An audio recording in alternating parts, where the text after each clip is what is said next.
की बखिया उधेड़ देते हैं। ब्राह्मण दावा करते हैं कि वो ब्रह्मा के मुख से पैदा हुए, तो क्या ब्रह्मा के मुख में गर्भ ठहरा था? क्या महावारी भी ब्रह्मा के मुख में आई थी? और अगर जन्म दिया तो ब्रह्मा ने शिशु को स्तनपान कैसे कराया? स्वार्थी ब्राह्मण पंडितों ने आम लोगों, शूद्रों और महाशूद्रों को सदा के लिए गुलाम बनाए रखने और अपना स्वार्थ पूरा करने के लिए धर्म और पाखंड को इजाद किया और उसके समर्थन में अनेक झूठे ग्रंथों की रचना की, जिसमें केवल पाखंड और काल्पनिक कहानियां भरी पड़ी हैं, जिनके जाल में अनपढ़ अशिक्षित जनता को फंसाकर वे अपना उल्लू सीधा करना चाहते थे और प्राचीन काल से कर रहे थे। मंदिरों के देवी देवता ब्राह्मण पुरोहितों का ढकोसला हैं। दुनिया बनाने वाला एक पत्थर विशेष या खास जगह तक ही कैसे सीमित हो सकता है? जिस पत्थर से सड़क और मकान वगैरह बनाया जाता है, उसमें देवता कैसे हो सकते हैं? अगर पत्थर में मंत्रों के जरिए देवता आ सकते हैं, तब तो मंत्रों के जरिए मुर्दों को भी जिंदा किया जा सकता है। अगर सबको बनाने वाला एक है और उसने ही सभी चीजों को सबके लिए बनाया है, तो फिर धर्म अनेक कैसे हो सकते हैं? जाति प्रथा धर्म नहीं है, बल्कि ये ब्राह्मणों की अन्य लोगों को नीच मानने की प्रवृत्ति है। किसी व्यक्ति द्वारा गुजारा करने के लिए किया गया कर्म उसका धंधा है, न कि धर्म।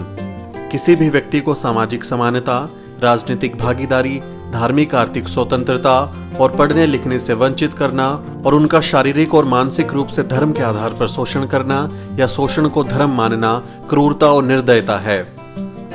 धर्म वो है जो समाज के हित में हो, समाज के कल्याण के लिए हो। जो धर्म समाज के हित में नहीं, वो धर्म नहीं है। मातंग आर्यों में जांचते ही खूने एक ही आत्मा जान दोनों में।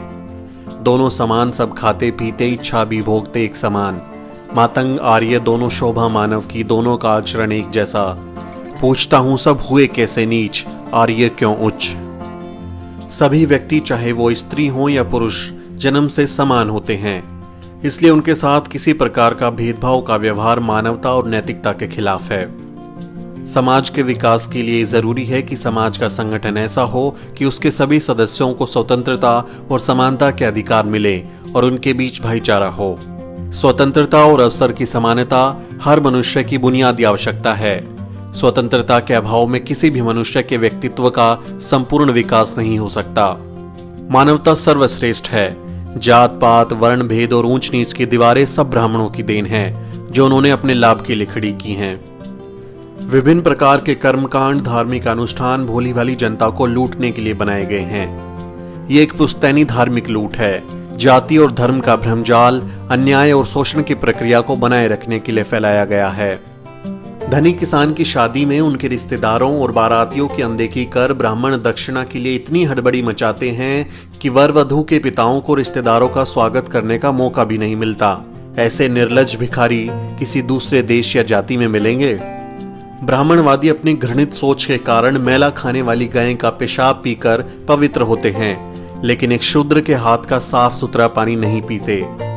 समाज में व्याप्त धार्मिक कट्टरता और अंधविश्वास सामाजिक एकता और बंधुता में सबसे बड़ी रुकावट है। जब तक समाज में प्रचलित वर्ण, धर्म और जाति प्रथा का उन्मूलन नहीं किया जाता और समाज का संगठन समानता के आधार पर नहीं किया जाता, तब तक सामाजिक एकता नहीं हो सकती और एकता के अभाव में समाज या देश का संपूर्ण विकास नहीं हो सकता। अगर ब्राह्मण विद्वानों को सही में सभी लोगों में एकता स्थापित करने और देश के उत्थान की चिंता है, तो सबसे पहले उन्हें वर्ण धर्म को जल समाधि दे देनी चाहिए और सभी के साथ समानता का व्यवहार करना चाहिए। तभी समाज में वास्तविक एकता स्थापित की जा सकती है और देश का उत्थान हो सकता है। विद्या बिना गई मति, मति बिन गई गति, गति बिन गई नीति, नीति बन गया वित्त, वित्त बिन चरमराए शूद्र, एक अविद्या ने किए कितने अनर्थ। राष्ट्रपिता ज्योतिबा फुले और क्रांति ज्योति माता सावित्रीबाई फुले के ये विचार बहुजन समाज को हमेशा प्रेरणा देते रहेंगे। बहुजन समाज से जुड़ी हर खबर जानने के लिए सब्सक्राइब करें द शूद्र और बेल आइकन दबाना ना भूलें।